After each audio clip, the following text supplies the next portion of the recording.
مرحبا بكم أعزائي الكرام أينما كنتم، وأهلا بكم من جديد في آخر تطورات طقس المغرب.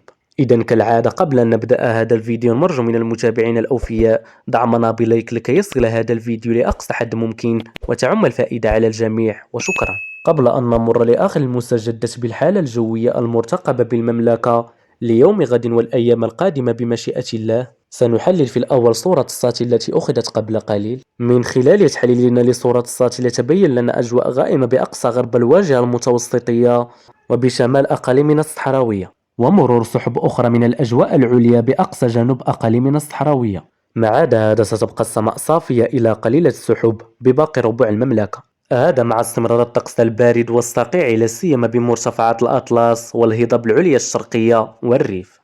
والرياح بمشيئة الله محليا معتدلة ستهب بقية هذا اليوم على غرب الواجهة المتوسطية والشمال الغربي وبأقصى جنوب أقل من الصحراوية. وأما بخصوص الحالة الجوية المرتقبة بالمملكة اليوم غد بمشيئة الله، فمن المرتقب أن تستمر الأجواء المستقرة بجل مناطق المملكة، حيث كل ما سيميز الأجواء صباح يوم غد الأحد سوى مرور سحب من الأجواء العليا بكل من المناطق الداخلية والوسطى للمملكة وبأقصى جنوب أقل من الصحراوية وبمرتفعات الأطلس ومنطقة سايس وولماس وببعض السفوح الجنوبية الشرقية، فضلا عن تكون كتل ضبابية ببعض السواحل الأطلسية الوسطى للمملكة خلال أول الصباح. ولكي تستمر نفس الأجواء بحول الله وقوته خلال زوال يوم غد والمساء بكل من الشمال الغربي والمنطقة الغربية ومرتفعات الأطلس المتوسط والكبير وصولا لمنطقة سوس والمنطقة الشرقية،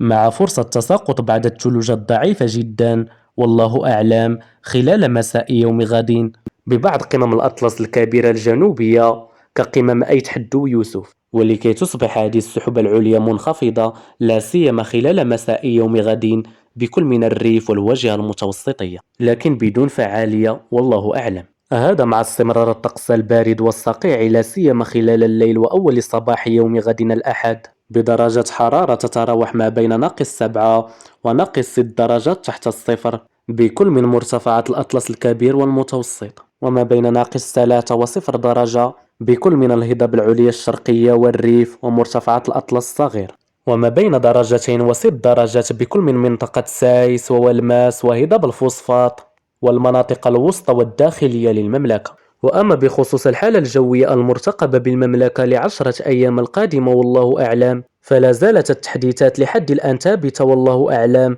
رغم اختلاف الكمية والمناطق المشمولة بالأمطار، إلى أنه تتوقع عودة أمطار الخير للمملكة، ولكي تهم بالدرجة الأولى بتراكم معتدل الأمطار أقل من الصحراوية ومنطقة سوس ومرتفعات الأطلس الكبير والسفوح الجنوبية الشرقية، ووصولا للمناطق الداخلية والوسطى ومرتفعات الأطلس المتوسط والهضاب العليا الشرقية والسواحل الأطلسية الوسطى لكن بنسبة أقل والله أعلم. ولكي تصبح هذه الأمطار بتراكم محليا مهم غرب الواجهة المتوسطية، لكن المدة لا زالت بعيدة وتبقى هذه مجرد توقعات قابلة للتغيير في أي لحظة.